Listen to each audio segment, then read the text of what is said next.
Hey listeners, this is Peter and welcome back to the History Shorts. Today's episode is brought to you by the Podcast Republic, your ultimate listening app. Discover and subscribe to thousands of podcasts from around the world. Download Podcast Republic today, available on Google Play and the Apple App Store. Today on History Shorts. They were fierce, fearless, and free. Women who lived for war, spurned men, and ruled a realm where only warriors thrived. In the legends of ancient Greece, their name struck awe and fear alike. They were the Amazons, mythical warrior women who battled kings, confronted heroes, and forever blurred the line between fantasy and history. And yet, for all their mythic grandeur, the Amazons may not have been mere fiction at all. So who were they? Where did their legend come from? And why did the Greeks, masters of myth-making, seem to be both terrified and fascinated by them? We'll finish today with the history brief and a story from John and Claire Whitcomb's Oh Say Can You See?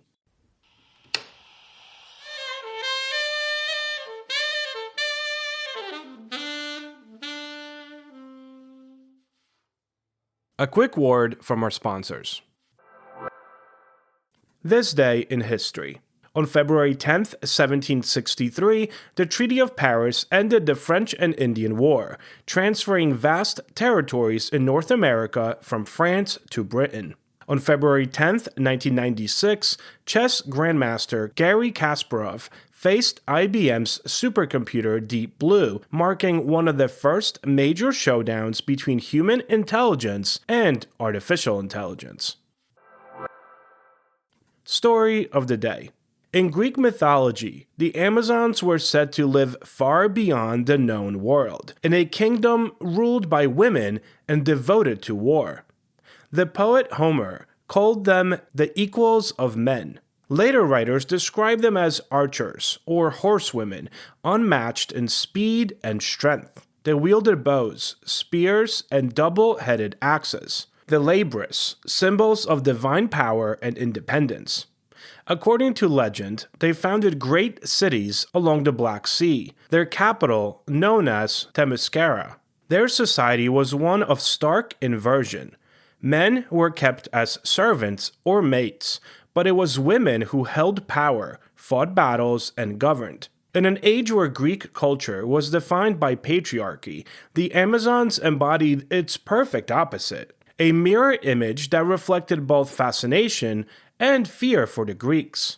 In the epic tradition, the Amazons were never far from Greece's greatest warriors. And now, this is all according to Greek mythology, of course. They rode into the heart of legend, and often to their deaths. According to myth, they fought the heroes of the Trojan War. During the siege of Troy, Penthesilea, the Amazon queen and daughter of Ares, god of war, led her warriors to aid the Trojans. In Homeric legend, she fought valiantly until she met Achilles in single combat.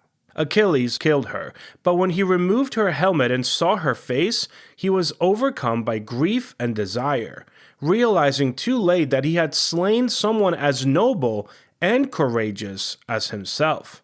That tragic image, the warrior who falls in battles and wins respect even in death, became central to the Amazon myth. They were never mere villains. They were equals, reflections of the hero's own valor, and that made them quite dangerous. They also crossed swords with Hercules, the greatest of all Greek heroes. In one of his 12 labors, Hercules was sent to obtain the girdle of Hippolyta, Queen of the Amazons, a symbol of her royal power. At first, Hippolyta welcomed him peacefully, but Hera, queen of the gods and Hercules' nemesis, spread rumors that the hero intended to kidnap the queen. A fierce battle broke out, and in the chaos, Hercules killed Hippolyta and escaped with the girdle. The encounter cemented the Amazons' place in Greek mythology as noble enemies, embodying a world where women could fight, rule, and die as heroes. The Greeks' relationship with the Amazons was quite complicated. They admired their courage, but also feared their defiance. In Greek art and storytelling, the battle between Greeks and Amazons became a recurring theme. Most famously, the myth tells of how the Amazons once invaded Athens, seeking revenge after the city's legendary founder abducted their queen Antiope. The Amazons crossed the Aegean Sea, besieged the city, and fought their way through its streets. Though eventually defeated, their bravery was immortalized on temple walls, most notably on the Parthenon itself. To the Athenians, the war between Greeks and Amazons symbolized the triumph of order over chaos, of civilization over barbarism, but also a reminder that even women could be dangerous foes when driven by vengeance and pride. The Amazons represented something that the Greeks could not fully control, a world where women refused subservience. For centuries, historians dismissed the Amazons as pure myth, a fantasy born of male imagination and fear of powerful women. But recent archaeology suggests the truth may be more complex. In the late 20th and early 21st centuries, excavations across the Eurasian steppes from Ukraine to Kazakhstan uncovered graves of female warriors buried with weapons, armor, and horses. Their remains showed battle wounds identical to those of male soldiers. These women were members of the Scythian and Sarmatian nomadic tribes, who lived on the fringes of the Greek world around the Black Sea, precisely where ancient writers had placed the Amazons. They rode horses, fired arrows from horseback, and lived in societies where women fought alongside men. Herodotus, the great historian of the 5th century BCE, even wrote about Scythian women who were, and I quote, not permitted to marry until they had slain a man in battle, end quote. To the Greeks, who rarely saw women outside their home, such stories must have seemed unbelievable. But when they encountered these warrior women on distant frontiers, myth and reality merged. And so, the Amazons were born, inspired by truth, but then magnified by Greek imagination. The Amazons weren't just figures of myth. They were symbols, constantly reinterpreted to reflect cultural anxieties and ideals. To the ancient Greeks, they represented both admiration and warning. Their courage was undeniable, but their independence really threatened the patriarchal order of Greek society. They were a fantasy of equality and a nightmare of insubordination. In art, Amazons were often depicted at the moment of defeat, kneeling, fallen, or locked in battle with male heroes. Yet they were never mocked or diminished. Greek sculptors portrayed them with dignity, poised, athletic, and noble even in death, but always losing. That paradox is what made them so enduring, its simultaneous respect and fear of women who refused submission.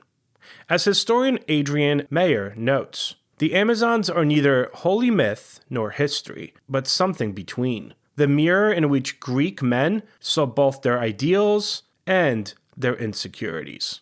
So, were the Amazons real? Well, the answer lies somewhere between myth and memory.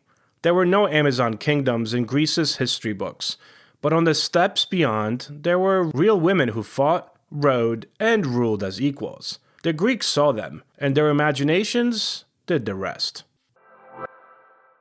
The History Brief. The following comes from John and Claire Whitcomb's Oh Say Can You See? When Warren G. Harding was finally called to the proverbial smoke-filled room and told that he was the party's choice for president, he was cautioned that before acting finally, we think you should tell us, on your conscience and before God, whether there is anything that might be brought up against you that would embarrass the party, any that might disqualify you either as a candidate or as president. A stunned Harding asked for a time to respond. He needed to consider the consequences of an extramarital affair with Nan Britton, who had just borne his child. She had extremely explicit love letters in her possession, as did Carrie Phillips, the wife of a close friend, with whom Harding had also been having an affair for the past 15 years.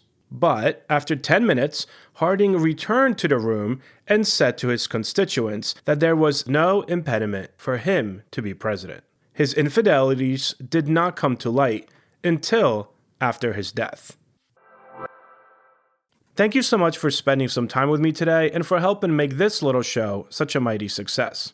If you are enjoying this show and would like to help with its production, you can always donate a few dollars at buymeacoffee.com or become a Patreon member to enjoy these episodes ad-free. Both links can be found on my website at www.historyshortspodcast.com. Have a great rest of your day, and I will talk to you all again tomorrow.